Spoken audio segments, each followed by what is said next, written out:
Hello बच्चों, कैसे हो आप सब लोग। आई होप आप बहुत अच्छे होगे और पढ़ाई अच्छे से चल रहे होगे। सिर्फ ठंड एंजॉय नहीं कर रहे हो, अच्छे से पढ़ाई भी चल रही होगी, क्योंकि as you know board exam कब से स्टार्ट हैं, तो उसके लिए प्रिपरेशन बहुत जरूरी है। और अब तो दिसंबर गया, जनवरी ही बची, जनवरी जनवरी जनवरी ओनली।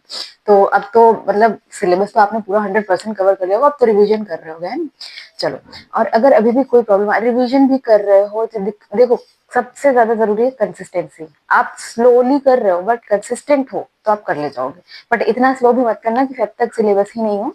तो प्लीज ये भी ध्यान रखना। और कुछ चीजें हैं जिनको आपको ध्यान में रखना, जैसे फॉर्मूलाज हैं और कुछ टेबल्स हैं जो आपको लर्न करनी है, तो उनको आप याद करना एग्जाम में जाने से पहले। मतलब एग्जाम में जैसे ही जाओ वैसे वहां पे जो है, जो एग्जाम का आपको आंसर कॉपी मिलेगी उसमें उसको लिख लेना, ठीक है। ये कुछ चीजें हैं जिनसे मतलब थोड़ा गलती होने के चांसेस कम होते हैं, है ना। जैसे आपको एक बार करने लग गए, हो सकता है आप पैनिक कर गए, तो आप यही भूल गए कि पेपर में कौन सा फॉर्मूला लिखना था, मतलब क्या लिख रहे थे यही भूल गए, कौन सा फॉर्मूला। तो पहले जितने फॉर्मूले आपको याद करते हो, तुरंत आंसर शीट जो मिले, जो 15-20 मिनट जिसमें आपको पेपर मिलने में रह जाते हैं, तो वो वहां पे लिख लो, ताकि आपको जब पेपर करते टाइम पे आप भूलो नहीं, ठीक है। So let's start your yatra with concept yatra. So we are doing AP. देखो, इससे पहले मैंने एपी में सब कुछ समझाया था, एपी सीरीज क्या होती है, कैसे आपको क्वेश्चन को समझना है कि आपको क्वेश्चन में क्या पूछ रहा है, कौन सा अप्रोच लगाना है, कौन सा फॉर्मूला लगाना है, नंबर ऑफ टर्म्स कैसे पहचानोगे कि नंबर ऑफ टर्म्स पूछ रहा है या सम पूछ रहा है या लास्ट टर्म पूछ रहा है, ये सब कुछ बताया था। अगर आपने नहीं देखा तो जाके इससे पहले वीडियो देखो जो मैंने इसमें ऐड की है, प्लीज उसको देखो, तब आपको आगे का समझ आएगा, ठीक है। तो अभी हम कर रहे थे sum of AP. Sum of AP में मैंने फॉर्मूला देखे, और ये तीन जो फॉर्मूला लिखे हैं, यही तीन फॉर्मूले सिर्फ यूज होने हैं पूरे चैप्टर में, बस उससे अलग कुछ नहीं यूज होना, ठीक। तो ये तीन फॉर्मूले यूज होने हैं पूरे चैप्टर में, तो ये तीन फॉर्मूले आपको याद रखने हैं। बट हाँ, इसमें मेन जो ट्रिक है वो ये है कि आपको दिमाग में आना चाहिए कि कौन सा फॉर्मूला आपको यूज करना है, क्वेश्चन में क्या इन्फॉर्मेशन दी उसके अकॉर्डिंग हम कौन सा फॉर्मूला यूज करेंगे। अब यहाँ पे ये तो है नहीं कि एक्सरसाइज वाइज दिया है तो आपको पता है कि सेकंड एक्सरसाइज में ये वाला फॉर्मूला यूज हो रहा था, थर्ड एक्सरसाइज में ये हो रहा था, है ना। तो उस हिसाब से आपको पकड़ के चलना है, दिमाग में बिठाना है कि कौन सा फॉर्मूला आपको यूज करना है, ठीक। तो चलो स्टार्ट करते हैं एक्सरसाइज 5.3। आई गेस हम लोगों ने 10 या नहीं 14 क्वेश्चन तक कर लिया था, शायद 14 क्वेश्चन तक कर लिया। चलो आगे देखते हैं, जितने भी क्वेश्चन बचे हैं आज सारे खत्म करेंगे, ठीक है। चलो चलो देखते हैं question 15। A contractor on construction job specify a penalty for delay of completion beyond a certain date as follows। देखो, 200 रुपए फर्स्ट डे का पेनाल्टी उसको देना है अगर कंस्ट्रक्शन डिले होता है, ठीक है। तो क्वेश्चन 15 से 200 for first day, first day के लिए उसको देना है 200, ठीक है। फिर नेक्स्ट जो है second day, for second day 250, for second day it's 250, then for third day it's 300। That means आपको ऑब्वियस है कि 50 50 50 हर डे इंक्रीज हो रहा है। The penalty for each succeeding day being 50 more than the preceding day, वही चीज कि 50 increase हो रहा है। दैट मीन्स कि आप यहाँ क्या कह सकते हो कि what is 50, 50 is the common difference जो हर दिन 50 50 50 चेंज हो रहा है, ठीक है। तो d इज इक्वल टू हो जाएगा 50, ठीक है। अब देखो ए पेनाल्टी, पेनाल्टी क्या स्टार्ट कितने से हुई थी, 200 से, तो ए की वैल्यू होगी 200, ठीक। ए इज 200, ठीक है। अब इसमें पूछ क्या रहा है, how much money the contractor has to pay as the penalty if he has delayed the work for 30 days। अगर वो 30 डेज के लिए वर्क को डिले करता है तो उसको कितनी पेनाल्टी भरनी पड़ेगी, ठीक है, ये बताना है आपको। तो अगर वो 30 डेज के लिए, तो S30 बताना है, ठीक। तो कुछ नहीं, 30 यानी कि n जो है 30 है, तो 30/2, 2a यानी कि 2 इंटू 200, 2a प्लस n-1 यानी 30-1 इंटू डी, डी इज 50, ठीक। इतना करना है बस। ये हो गया 15 और ये हो गया 400, ये हुआ 29 इंटू 50, ठीक है। तो ये हो गया 15, 400 प्लस 9 5 जा 45, 4 5 2 10, 11 12 13 14 1540, ठीक है। तो ये हो जाएगा 15 इंटू 1850, मल्टीप्लाई कर लो 185 इंटू 15, 5 5 जो 25, 5 8 जो 40, 41 42, 4 5 1 जो 5, 4 9 5 8 1 5 7 9 8 17 और 2, 27750। अच्छा, मैं आपको मल्टीप्लाई करके क्यों दिखाती हूँ, क्योंकि आपको समझते चलना है कि एक एक स्टेप जो है, इसलिए मैं आपको मल्टीप्लिकेशन भी करके दिखाती हूँ कि आप देखो कि ये ऐसे होगा। ठीक है, इसको नोट कर लो, बस इतना करना था। इसमें केवल क्वेश्चन को समझना है आपको, क्योंकि मैंने वैसे बताया ये भी बहुत इजी है, बस आप क्वेश्चन पकड़ ले जाओगे, क्वेश्चन में कहना क्या चल रहा है, दैट्स इट। इसको नोट करो। Let's see the next question, question number 16। अच्छा, question 16 says a sum of 700, एक second, a sum of 700 is used to give 7 cash prizes to a student of a school for their overall academic performance if each prize is 20 less than the preceding one। पहले वाले से 20 रुपए कम है, यानी कि सबसे पहला क्या होगा, टोटल सम, यानी कि सम तो दिया है 700 और 7 कैश प्राइज देने, यानी S7 की वैल्यू 700 है। ये नोट करना। क्वेश्चन 16 है, टोटल 7 कैश प्राइज देने हैं जिसकी वैल्यू 700 है। दैट मीन्स S7 जो है वो है 700। ठीक है, और पहला कैश प्राइज लास्ट वाले से, प्रीसीडिंग वाले से 20 लेस है। That means if you say first cash prize is A, दूसरा क्या होगा A-20, फिर अगला A-40, A-60, है ना, ऐसे करके एक एक कैश प्राइस 20 कम होगा। ठीक है, इतना समझ आ रहा है। तो अब देखो यहाँ पे क्या, find the value of each price, यानी कि हर प्राइस की आपको, यानी कि पहले ए फाइंड करना होगा, आप हर प्राइस की वैल्यू फाइंड आउट करोगे। 7 है, 1 2 3 4, फिर पांचवा हो जाएगा A-80, छठा A-100, A-120। इस तरीके से सातों कैश प्राइस की वैल्यू होगी। सबसे पहले जो दे रखा है आप उसको यूज करो। तो यहाँ कौन सा फॉर्मूला यूज करोगे, देखो अगर डी की वैल्यू देखोगे तो डी की क्या वैल्यू होगी, A-20 minus A, that is -20। D की जो वैल्यू होगी वो -20, क्योंकि पिछले वाले से 20 कम है, ज्यादा नहीं है, 20 कम है, तो माइनस में आएगा 20। ठीक है, तो S7 is equal to 7/2 two a क्या है, ए ही है, n यानी 7 - 1 इंटू डी, डी इज -20। ठीक, और S7 की वैल्यू क्या है, 700 रख लो। 700 is equal to 7/2 sorry 2a plus 6 into -20। ठीक, 700 7/2 2a माइनस 120, 7/2 का अंदर मल्टीप्लाई कर दो। 700 is equal to 7/2 into 2a minus 7/2 into 120, यानी कि 62। ठीक है, तो देखो 7 6 42 700 और 7a 7 6 42 420, ये माइनस का इधर जाके प्लस हो जाएगा। देखो ये जो है ये माइनस का 420 उधर जाके प्लस हो जाएगा, तो कितना होगा 700 plus 420 is equal to 7a। ठीक, कितना होगा, देखो 2 0 7 8 9 10 11 110 इज इक्वल टू 7a। तो a की जो वैल्यू होगी वो होगी 1120 डिवाइड बाई 7। देखो 7 1 जा 7 और 4 7 6 जा 42 और a की वैल्यू आ जाएगी 160। अब देखो यहाँ पे पहला कैश प्राइस 160, दूसरा सेकंड जो होगा वो क्या होगा 160 माइनस 20 यानी 140।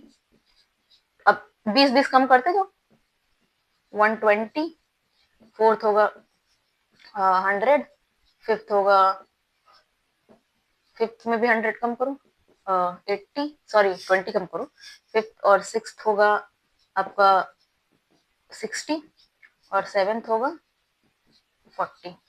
अगर उसमें रखोगे तो भी वही आएगा, और ऐसे 20 20 माइनस करोगे तो भी वही आएगा। ठीक है, तो दैट मीन्स कि इसमें आपको क्वेश्चन समझने की जरूरत है।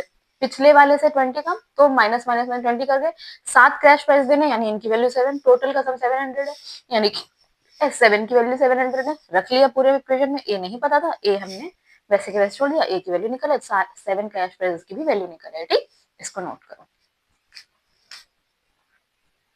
Move on to the next question. Question 17 says, in a school, student thought of planting trees in and around the school to reduce air pollution. It was decided the number of trees that each section of each class will plant will be same as the class in which they are studying. Example, if a class of 1 will plant 1 tree, 2 will plant 2 trees, and class 12 will plant 12 trees. There are 3 section of each class. 3 section है हर class के, तो सबसे पहली class कितने trees plant करेगी? Question number है ये 17। जो फर्स्ट क्लास होगी वो एक एक ट्री लगाएगी। अब फर्स्ट के भी 3 सेक्शन दिए हुए हैं, तो यानी कि उस हिसाब से 3 सेक्शन अगर दिए हैं तो 3 हो जाएगा। सेकंड वाले का है, अगर सेकंड वाली 2 लगाएगी और उसके भी 3 सेक्शन है तो हिसाब से 6 हुए। थर्ड क्लास जो है, अगर वो 3 सेक्शन है और 3 ट्री लगा रहा है, 3 ट्री, ये ट्री इसकी वैल्यू है क्योंकि जिस क्लास में वो पढ़ रहे हैं उतने ट्री लगा रहे हैं, और उनके भी 3 सेक्शन यानी कि 9। तो ऐसे करते करते जब लास्ट में पहुंचोगे 12th क्लास 12th, तो उसका क्या है, वो 3 वो कितने 12 ट्री लगाएंगे, 12, और उसके कितने सेक्शन है 3, यानी कि 36। तो जो एपी बन रही है इसमें जो सीरीज बनेगी दैट इज 3, 6, 9 अप टू 36। अब इसमें फर्स्ट टर्म भी पता है, लास्ट टर्म भी पता है ना, ठीक। और एन पता है क्या, ऑब्वियसली 12 क्लास तक 12 है तो एन की वैल्यू 12 होगी, है ना। 12 तक ही जाना है तो 12 का सम निकालना है आपको, तो एस 12 हो जाएगा। तो क्या ये फॉर्मूला डायरेक्ट लगा सकते हो? देखो यहाँ फर्स्ट और लास्ट टर्म चाहिए, डायरेक्टली यही लगा दो। तो सम ऑफ 12 क्लास का कितना हो जाएगा, 12/2, first term is 3 and last term is 36, यानी कि 6 into 39, 9 6 जा 54, 6 3 जा 18, 19 20 21 22 23, 234 टोटल। सारे क्लास और सारे सेक्शन मिलके 234 ट्रीज लगाएंगे। तो 234 होगा टोटल, 234 ट्रीज लगेंगे पूरा 12 क्लास मिला के, मतलब 12 क्लास के 12 क्लास के तीनों सेक्शन मिला के 234 ट्रीज लगाएंगे, ठीक है, इसको नोट कर लो। नेक्स्ट क्वेश्चन देखते हैं। इसी तरीके से क्वेश्चन आएंगे, बस ये है कि क्वेश्चंस को थोड़ा सा आपको पकड़ना है, क्वेश्चन में कह क्या रहा है, क्या आपको निकालना है, एंड कौन सा फॉर्मूला लगाना है, बस 3 ही फॉर्मूले हैं, बस उससे ज्यादा तो फॉर्मूले बनेंगे। चलो 3 क्वेश्चन ऑन रहते हैं, 20 क्वेश्चन है टोटल, उसके बाद एपी मेरे एंड से खत्म हो जाएगी, ठीक। नेक्स्ट क्वेश्चन देखते हैं। नेक्स्ट क्वेश्चन क्या कह रहा है?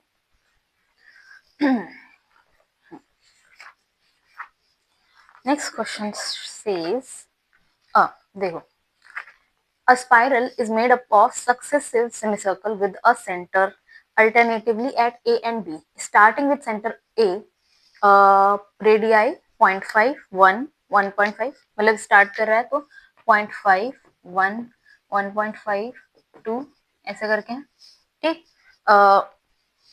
what is the total length of such spiral made up of 13 consecutive semicircle? 13 consecutive semicircles हैं, यानी कि S13 13 की हमको पूछ रहे हैं, S13 की वैल्यू।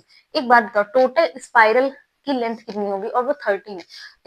एक स्पाइरल की लेंथ कितनी होगी वो इस चीज पर डिपेंड करेगा, सेमी सर्कल के पेरीमीटर पे, कितना पेरीमीटर, क्योंकि पेरीमीटर ही तो बताएगा कितनी लेंथ है, लेंथ ही भाई, ये कितने कितना टोटल लगेगा, तो ये जो पूरी लेंथ है, और इसको लेंथ को क्या कहते हैं, पेरीमीटर, और पेरीमीटर क्या होगा, पाई आर, पाई आर होगा आपका पेरीमीटर सेमी सर्कल का, 2 पाई आर होता है सर्कल का, तो सेमी सर्कल का आधे का हो जाएगा पाई आर, ठीक। और क्योंकि 13 सेमी सर्कल है तो देखो यहाँ पे पाई तो कॉमन रहेगा, लेकिन R1 plus R2 plus R3 R4 up to R13 इनका जो सम होगा, आप पाई कॉमन ले लो और इनका पूरा सम हो जाएगा। सम के लिए क्या फॉर्मूला लगाओगे, ये लगाओगे, ठीक। तो इसके लिए पाई और यहाँ लगा लो n/2 यानी कि 13/2 टू a यानी कि 0.5 plus n-1 13-1 into D, D क्या होगा, 1 में से 0.5 गया 0.5 हो जाएगा, डी जो होगा 1 माइनस 0.5, दिस इज 0.5, ठीक है, तो इंटू 0.5 ये हो जाएगा। देखो क्या क्या, अगर नहीं समझ आया तो फिर से बताती हूँ। देखो ये 13 सेमी सर्कल कॉन्जिक्यूटिव लग रहे हैं, पूरा एक स्पाइरल बन रहा है, तो उस पूरे स्पाइरल की लेंथ पूछा है, तो एक सेमी सर्कल की लेंथ, फिर दूसरे की, फिर तीसरे की, तो जो लेंथ होगी वो क्या होगी, पेरीमीटर के बराबर होगी, पेरीमीटर होगा पाई आर। अब पाई तो सबने कॉमन होगा, तो पाई तो हमने कॉमन ले लिया, और R1 plus R2 plus R3 सारी रेडियस का सम, और सम के लिए हम फॉर्मूला SN वाला ही लगाएंगे, तो वही किया है। ठीक, तो पाई इज इक्वल टू 13/2 और 2 इंटू 0.51 6, सॉरी 6 नहीं 12 इंटू 0.5। ठीक, तो देखो 13/2 पाई होगा बाहर पहले, पाई 13/2 1 प्लस 12 5 60 प्लस 1, क्योंकि 0.1 है तो पॉइंट लग जाएगा। तो देखो पाई इंटू 13/2 इंटू 7, 6 प्लस 1 7, पाई की वैल्यू 22/7, 13/2 और इंटू 7, तो देखो 7 7 कट गया 11। ठीक, तो क्या आएगा 11 इंटू 13 13 13 3 143 143 होगी लेंथ उसकी पूरे की। 13 3 1 3, एक सेकंड 3 1 3 3 1 3 1 1 1, गलत किया है मैंने, 1 1 1 1 3 3 एक 1 है, 11 3 33 1 11, एक सेकेंड फिर से करते हैं, थोड़ा दिमाग खराब हो चुका है। 3 1 3 3 1 3 3 1 3 3 1 3 3 3 3 6 3 363 होगा, 363। ठीक है, ये होगा इसका आंसर। ठीक, बस इतना करना है। तो अभी फिर से मैं बता रही हूँ कि एपी में जो मेन चीज है वो यही कि क्वेश्चन को समझ पाओ, क्वेश्चन क्या क्या है और किस तरीके से कौन सा अप्रोच आप लगाओगे। ठीक है, इसको नोट करो, फिर नेक्स्ट क्वेश्चन देखते हैं क्या कह रहा है। हमने 18 क्वेश्चंस कर लिए हैं, अब हम 19 पे जाएंगे। ठीक, एक सेकेंड, मैंने सही किया था क्या पहले? ओह, मैंने 13 की बजाय 33 से मल्टीप्लाई कर दिया है। 11 इंटू 13 करना है, 11 इंटू 13, 3 1 3 3 1 3, 11 1 11 11 3 143 143 मैंने सही लिखा था, 363 नहीं होगा, सॉरी सॉरी सॉरी, 143 ही होगा, 143। ठीक, इतना हो गया। नेक्स्ट देखते हैं क्वेश्चन नंबर 19। ठीक, इसको नोट कर लो।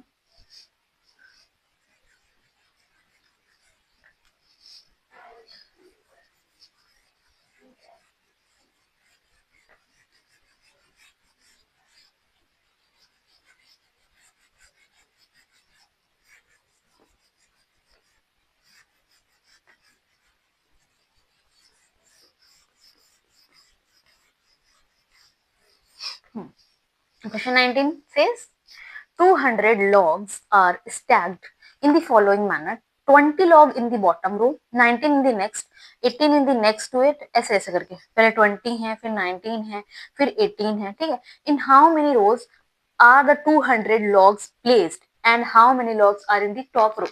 तो कहने का मतलब है कितनी रोज होंगी। पहली 200 लॉग्स ऐसे लगाए गए कि बॉटम रो में 20 है, बॉटम रो में 20 लैग्स है, उसके ऊपर 19 है, फिर 18 है, ऐसे। तो यानी कि सीरीज कैसे हो रही, 20 19 18, दिस इज द एपी। ठीक, और टोटल कितना सम, टोटल कितनी लॉग्स, यानी कि एस एन क्या है 200। ठीक, दूसरा कितनी नंबर ऑफ रोज होंगी और टॉप रो में कितने होंगे। ठीक, कितनी नंबर ऑफ रोज होंगी, तो चलो देखते हैं। 200 इज इक्वल टू n/2, क्योंकि हमको n नहीं पता है, 2 इंटू ए यानी 2 into 20 plus n-1 into D यानी -1। देखो यहाँ से d जो आप निकालोगे तो d is equal to 19 minus 20, that is -1, यही आएगा। ठीक, इतना किया।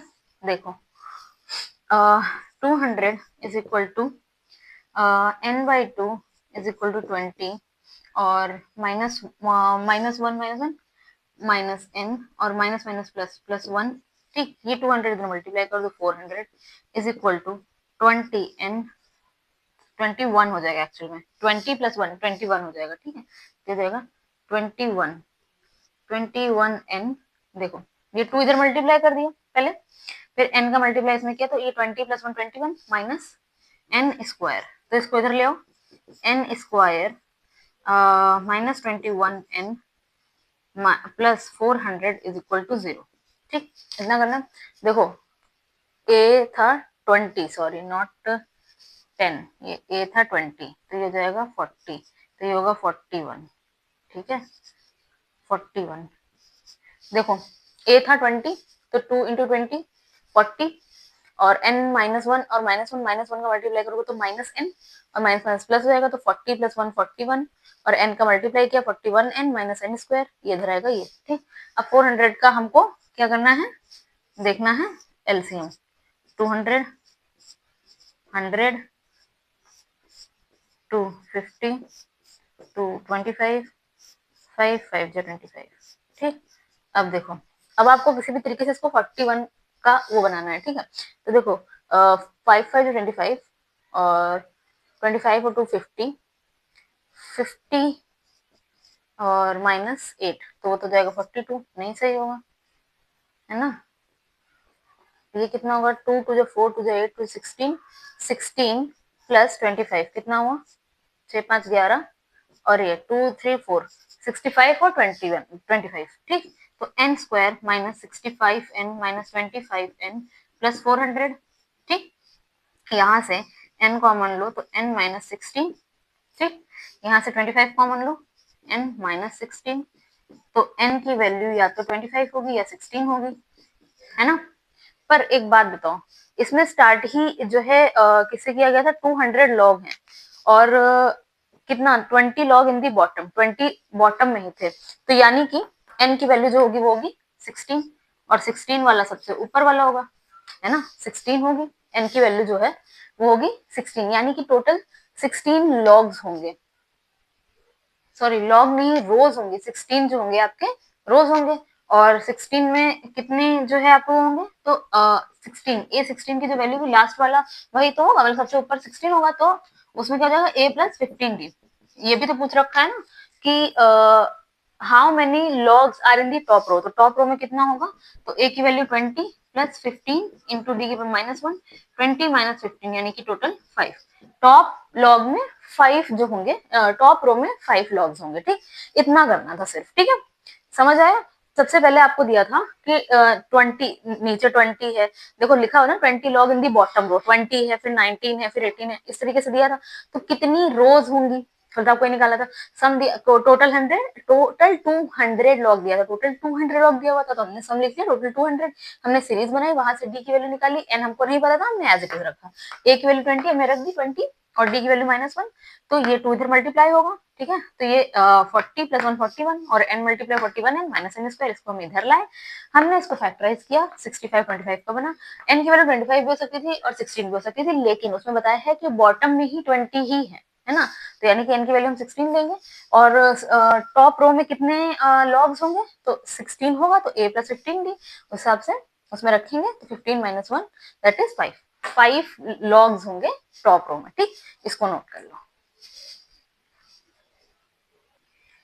Now move on to the next question. Last question of this exercise.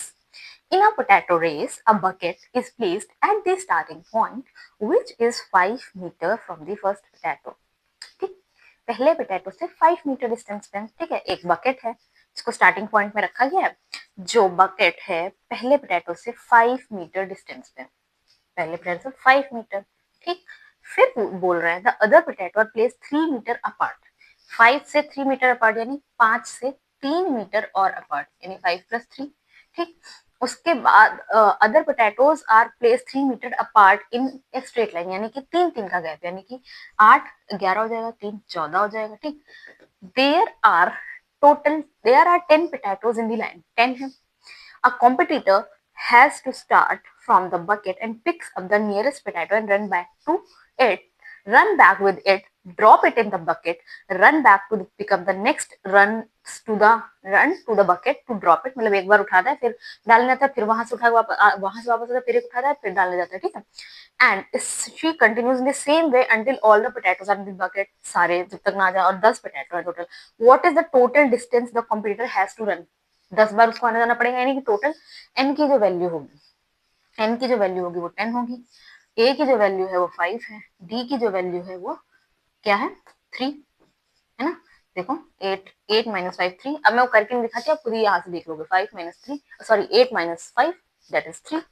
तो टोटल डिस्टेंस कितनी चलनी पड़ेगी, तो S10 निकाल दो, टोटल डिस्टेंस हो जाएगी, तो S10 = 10/2 2 × a, a is 5।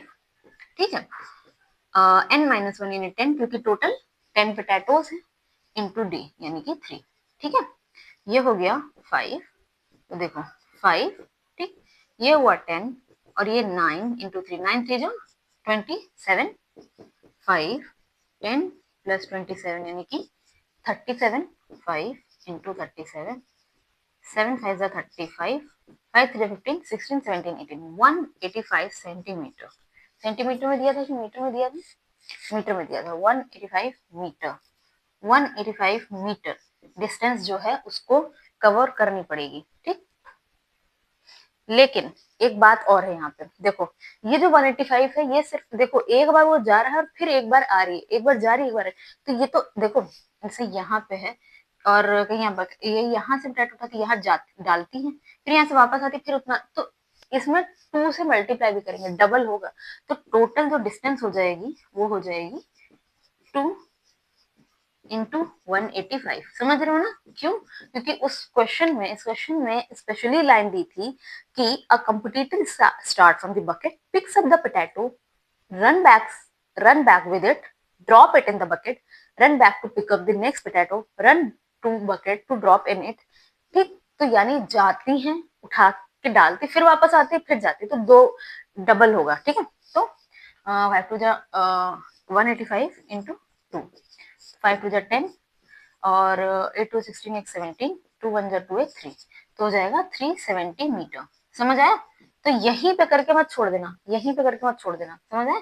इसको आगे भी आपको टोटल डिस्टेंस ये होगी ना कि ये होगी, ये तो आपने 10 पोटैटो तक की वो निकाल ली, लेकिन आना और जाना दोनों काउंट किया जाएगा। ठीक, तो आई होप अब देखो ये एक्सरसाइज मेरे एंड से चैप्टर खत्म हो चुका है, क्योंकि इसमें जितने भी क्वेश्चन है मैंने सारे एक एक क्वेश्चन कराए हैं, और अगर आपको किसी क्वेश्चन में अभी भी डाउट है तो please comment down, I will clear your doubt. ठीक, और अब मेरे एंड से ये चैप्टर जिन्होंने भी बेसिक मैथ्स ऑप्ट किए उनके लिए खत्म है। आप क्वेश्चन देखो, समझो, रिवाइज करो, उसके बाद जब आप देख के पूरा समझ लो उसके बाद खुद से ट्राई करो, आसानी से हो जाएगा। पर जिन्होंने भी स्टैंडर्ड मैथ्स ली है उनके लिए मैं अलग से क्वेश्चंस कराऊंगी, बाहर भी कुछ क्वेश्चंस कराऊंगी जो बहुत ही इंपॉर्टेंट होंगे फॉर स्टैंडर्ड मैथ्स स्टूडेंट। ठीक है, I hope you like this video, I hope you find this video useful for you. Please like, share and subscribe, and don't forget to share this video with your friends who are preparing for the board exam. Best of luck for your board exam.